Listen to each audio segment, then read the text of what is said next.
Breaking చూస్తున్నాము. ఎట్టకేలకు అలేఖ్య చిట్టి పికిల్స్ దిగి వచ్చింది. వదిలేయండి ప్లీజ్ అంటూ రిక్వెస్ట్ చేస్తున్నారు. ఇలా తిట్టడం తప్పు అంటూ కూడా అలేఖ్య చిట్టి వాళ్ళ అక్క సుమ మరోసారి రిక్వెస్ట్ చేస్తూ ఒక వీడియో అయితే రిలీజ్ చేసింది. ప్రస్తుతం మనం దానికి సంబంధించిన వీడియో కూడా చూడొచ్చు. ఎందుకంటే ఇప్పటికే చూస్తున్నాం, గత 4 రోజులుగా కూడా మా ఫ్యామిలీ బాధలో ఉంది, ఇలా అనడం తప్పే, కస్టమర్లను తిట్టడం కూడా తప్పే అంటూ మా తప్పును ఒప్పుకుంటున్నాము, వదిలేయండి ప్లీజ్ అంటూ కూడా ఇప్పుడైతే రిక్వెస్ట్ చేస్తూ కూడా అటు వీడియోస్ అయితే రిలీజ్ చేస్తున్నారు. కాసేపటి క్రితమే అటు అలేఖ్య చిట్టి అయితే ఒక వీడియో రిలీజ్ చేసింది సారీ చెప్తూ.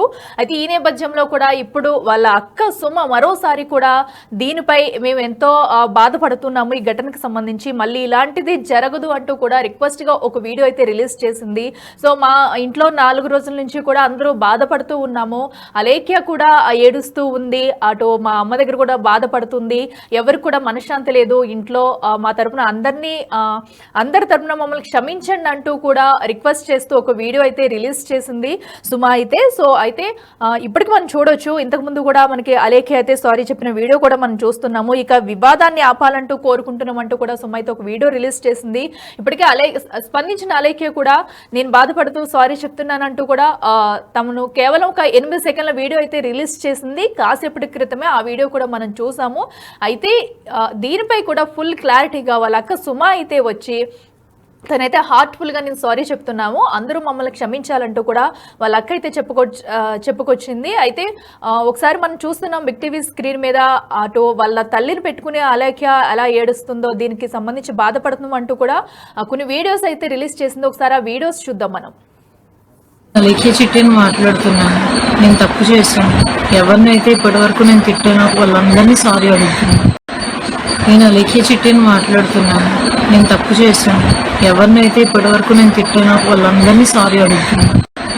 నేను అలేఖ్య చిట్టిని మాట్లాడుతున్నాను, నేను తప్పు చేశాను, ఎవరినైతే ఇప్పటి వరకు నేను తిట్టానో వాళ్ళందరినీ సారీ అడుగుతున్నాను. నేనే ఎడుతాను ప్రతిసారి, నేను ఎడుతుంటే నేనే కదా ఎందుకమ్మా ఎడుతున్నావు అని అంటారు. అలాంటప్పుడు మళ్ళీ నువ్వు ఎలా ఎడుతావు ఏం చెప్పి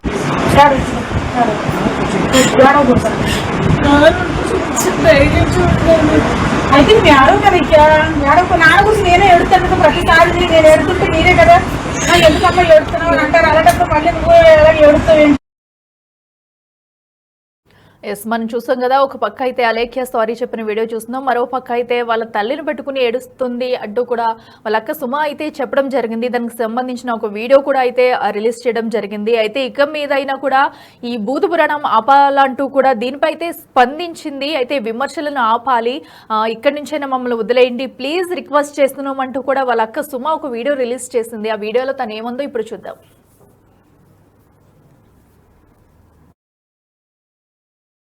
వ్యక్తికైనా ఓపిక అనేది చాలా ఉండాలండి. తనకు అది ఎక్కడ లూజ్ అయిందో అనేది చెప్పలేను, కానీ అవడం అయితే అయిపోయింది. ఎటువంటి పరిస్థితుల్లోనూ ఓపిక అనేది నశించకూడదు, ఆ రకమైన మాటలు ఎవరిని అనకూడదు అని అంటారు. కరెక్టే, నేను కాదనట్లేదు, కానీ జరగడం జరిగిపోయింది. అది చాలా తప్పు, ముమ్మాటికి తప్పు. ఎవరెవరైతే ఫ్యామిలీస్ తన ద్వారా బాధపడ్డారో వాళ్ళందరి ఫ్యామిలీస్ కి మా ఫ్యామిలీ తరపు నుంచి నేను క్షమాపణ అడుగుతున్నానండి. ఇంకా ఏదైతే జరుగుతుందో ఇంకా తను అపాలజీ అయితే చెప్పేసింది. ఈ మ్యాటర్ ఇంకా ఇక్కడతో వదిలేస్తే, నేను రిక్వెస్ట్ గా అడుగుతున్నాను, ఇంకా వదిలేస్తే మంచిది అని చెప్పి నేను కోరుకుంటున్నానండి. ఈ 4 రోజుల నుంచి మా ఫ్యామిలీ ఎంత అయితే బాధపడుతుందో ఎదుటి ఫ్యామిలీస్ కూడా అంతే బాధపడుతున్నాయని నేను అర్థం చేసుకోగలను. ఎవరైతే అలేఖ్య చేత బాధపడ్డారో వాళ్ళందరికీ నా తరపున, నా ఫ్యామిలీ తరపున, అలేఖ్య తరపున క్షమాపణ అడుగుతున్నాను. ఈ విషయాన్ని ఇంక ఇక్కడతో ఆపేయండి దయచేసి కోరుకుంటున్నాను. ఇప్పుడు ఈ 4 రోజుల నుంచి తన పేరు మీద ఏవైతే ట్రోల్స్ జరిగినాయో అది తన జీవితంలో మాసిపోలేని మచ్చగా మిగిలిపోతుంది. తను ఏ విషయం గురించి ఆలోచించినా రేపు పొద్దున్న ఇన్ని సంవత్సరాల తర్వాత అయినా ఆ విషయం తన లైఫ్ లో అయితే తీసేయలేనిది, మాసిపోలేని అది ఒక బాధ. ఇంకా తనైతే క్షమాపణ అడిగింది కాబట్టి ఇక్కడతో దీన్ని ఆపేయాలని నేను కోరుకుంటున్నానండి. నా రిక్వెస్ట్ అంతే. నేను లాస్ట్ టైం ఒక వీడియో అయితే పెట్టాను కదా, అలేఖ్య ఆడియో ఒకటి వచ్చింది, అప్పుడు నేను ఆ టైంలో అక్కడ లేను, నాకు కూడా ఎంత క్లారిటీ లేదు ఏం జరిగింది అని చెప్పి అన్నాను కదా. అయితే దాని తర్వాత సెకండ్ ఆడియో, థర్డ్ ఆడియో అని చెప్పేసి ఇలా ఒక్కొక్కటి రావడం అయితే జరిగినాయి అనమాట. ఇప్పుడు అందు గురించి అలేఖ్య సారీ కూడా చెప్పింది. అందరికి ఒకసారి వెళ్ళి చూడండి ఛానల్లోని. నాకు కూడా నేను పెట్టిన వీడియోలో ఎన్ని కమెంట్స్ వచ్చినాయి అంటే, మీరు వచ్చి ఇలా వచ్చి మాట్లాడే బదులు, మీరు వచ్చి ఇలా బాధపడే బదులు ఒక్కసారి అలేఖ్యతో సారీ చెప్పించేసి ఉండుంటే ఆ రోజు అయిపోయేది కదా, ఇంత దాకా తెచ్చుకునేవారు కాదు కదా అని చెప్పేసి అన్నారు. తనైతే సారీ చెప్పడం జరిగిందండి. ఎందుకు లేట్ అయింది ఏది అనేది నేను రీజన్స్ దాని గురించి తర్వాత చెప్తాను. ఇప్పుడు నేను చెప్పే పరిస్థితి కాదు. తనకు పైకి కనిపించడం, మాట్లాడేటప్పుడు వీడియోస్ లో మాట్లాడేటప్పుడు గంభీరంగా మాట్లాడినట్టు ఉంటది, కానీ తన ఫేస్ మీదకి వచ్చి ఎవరైనా గట్టిగా ఏ అని చెప్పి అంత గట్టిగా మాట్లాడితేనే అంత తట్టుకోలేదు. అంత పైకి కనిపించే పులిలా ఉంటది కానీ లోపల చాలా భయంగానే ఉంటది. తను ఎలాంటి సిచ్యువేషన్ లోకి వెళ్ళిందో అనేది నేను అర్థం చేసుకోగలుగుతున్నాను. అండ్ మా అమ్మ వాళ్ళు కూడా ఒక వీడియో అయితే నాకు పంపించారు అనమాట. తను బాధపడుతుంది, ఎందుకు ఇంత ఇలాగా.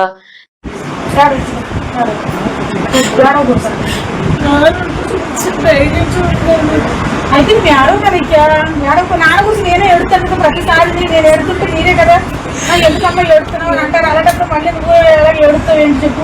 నేను వీడియో అప్లోడ్ చేసినప్పుడు కూడా వాళ్ళైతే బాధపడడం జరిగింది అనమాట.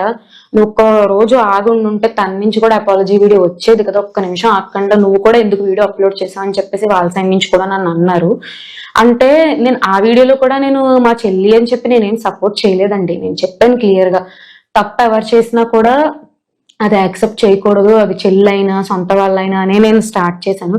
బట్ ఏం జరిగిందో ఏంటో నాకు క్లారిటీ లేదు. క్లారిటీ లేకుండా పాయింట్ గురించి నేను మాట్లాడలేనని ఆ వీడియోలో అయితే చెప్పడం జరిగింది అనమాట.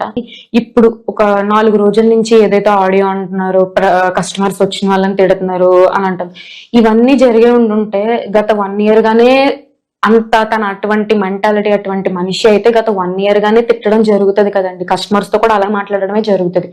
ఎందుకంటే అప్పుడు కూడా ఇటువంటి ఆడియోలో పెట్టి పంపించడం, ఇలా బూతులు తిట్టి పంపించడమే జరిగి ఉండేది. ఆ టైంలో కూడా తను రియాక్ట్ అవ్వి ఇలా తిట్టారు అని చెప్పి వీడియో కూడా చేసింది. అది నేను చూశాను ఒక 6 నెలల క్రితం అనుకుంటా. అప్పుడు ఏ కస్టమర్ ని తిట్టలేదు అనే మాట బయటకు రాలేదు. మరి ఇప్పుడే ఆల్ ఆఫ్ అ సడన్ ఎందుకు వచ్చింది అంటే ఇంకా మీరే అర్థం చేసుకోవాలండి. ఒక లాస్ట్ 3 months గా చూసుకుంటే ఏం జరిగింది మా ఫ్యామిలీలో అనేది నేను చెప్తాను. January 12th అంటే రేపు భోగి అనగా మా నాన్నగారు చనిపోయారు. అది మాకు ఒక ఏమంటారు అన్ఫార్చునేట్ థింక్ అనమాట. అది మేము ఏం చేసినా లోటు అనేది భర్తీ చేయలేము. దాన్ని ఇంకా ఏం చేసినా మా నాన్నగారిని అయితే తిరిగి తీసుకురాలేము. మా నాన్నగారికి ఎలా అంటే, నేను రమ్య ఒకటైతే అలేఖ్య అంతకంటే ఎక్కువగా దాన్ని అంత ప్రేమగా చూసుకునేవారు. నార్మల్ గానే జనరల్ గానే మన పేరెంట్స్ లోనో అలా ఉంటారు కదా, 3 పిల్లలు 4 పిల్లలు 2 పిల్లలు ఉంటే ఒకరికంటే ఒకరు ఎక్కువ ఇష్టం అని ఒకరు ఉంటారు, 2 సమానం అని ఆ టైప్ లో ఉంటారు కదా. తనంటే బాగా అతి ఇష్టం మా నాన్నగారికి. ఆయనే లేకపోయారు. తనకి అంతకుముందు ఏం జరిగినా ఏమొచ్చినా నాన్న ఇలాగా అని తనని చెప్పుకునేది. ఇంట్లో ఎవరితోనైనా క్లోజ్ ఉందంటే మా నాన్నతోనే అంత క్లోజ్ గా ఉంటది తను. ఆయన లేరు. ఆయన లేకపోయేసరికి దాని లైఫ్ లో జరిగిన చాలా పెద్ద ఇన్సిడెంట్. అది తను తట్టుకోలేకపోయింది, తను తీసుకోలేకపోయింది. మీరు నమ్మండి నమ్మకపోండి, నేను నిజం చెప్తున్నాను. నేను తినే అన్నం సాక్షిగా చెప్తున్నాను. నాకు తెలిసింది ఒకటి ఏంటంటే, మా నాన్నగారు చనిపోయారు. చనిపోయినప్పుడు ఒకటి స్టేటస్ అయితే పెట్టింది అనమాట వాట్సాప్ లోని అండ్ ఇన్స్టాగ్రామ్ లోని. ఇలా మా ఇంట్లో ఇలా జరిగింది, మా నాన్నగారికి ఇలా జరిగింది. ఒక 2 days నేను ఎవరికి రెస్పాండ్ అవ్వలేను, 2 days ఆర్డర్స్ కూడా ఆగుతాయి, అర్థం చేసుకోండి అని అనగానే ఒక అమ్మాయి నీకు బాగానే జరిగింది, ఇలాగా మీ నాన్నకి ఇలాగే బాగా జరిగింది, ఆల్రెడీ బాధలో ఉంది, తనకి చాలా ఈ ప్రపంచంలో ఉన్న ఇష్టమైన వ్యక్తి ఎవరైనా ఉన్నారంటే మా నాన్నగారే, అతని గురించి అలా మాట్లాడింది. అప్పటి నుంచి ఇంకా స్టార్ట్ అయింది. ఎంత తన మానసిక క్షోభకు గురైందంటే అందు గురించి ఫ్రస్ట్రేషన్ లోని. ఇప్పుడు నేను చెప్తున్నాను కదా, నిన్న మా చెల్లి కూడా రమ్య కూడా ఒక వీడియో అయితే రిలీజ్ చేసింది. ఏమని, మాకు రోజులో వచ్చే మెసేజెస్ లోని ఒక 1000 మెసేజ్లు ఫర్ ఎగ్జాంపుల్ వచ్చినాయి అంటే అందులో 500 మంది ఎంక్వైరీ చేయడానికి వచ్చారు అంటే ఇంకో 100 మంది నిజంగానే ఆర్డర్ పెడదామని చెప్పి మెసేజ్ చేసిన వాళ్ళు ఉంటే, ఇంకో 100 మంది టైం పాస్ గా చేయడానికి తిట్టడానికి అని వచ్చిన వాళ్ళు ఉంటారు. బట్ ఎవరినైతే తప్పు లేకుండా అలా తిట్టిందో అదైతే చాలా వరకు తప్పుండి తిట్టినా సరే, ఎందుకంటే బిజినెస్ చేసే వాళ్ళకి ఓపిక అనేది చాలా అవసరం.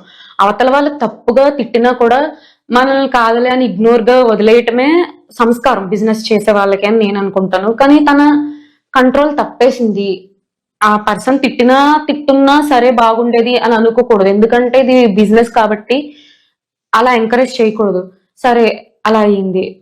తిట్టలేని వాళ్ళని కూడా వచ్చి తిట్టడం ఇదంతా యాక్సెప్టబుల్ కాదు.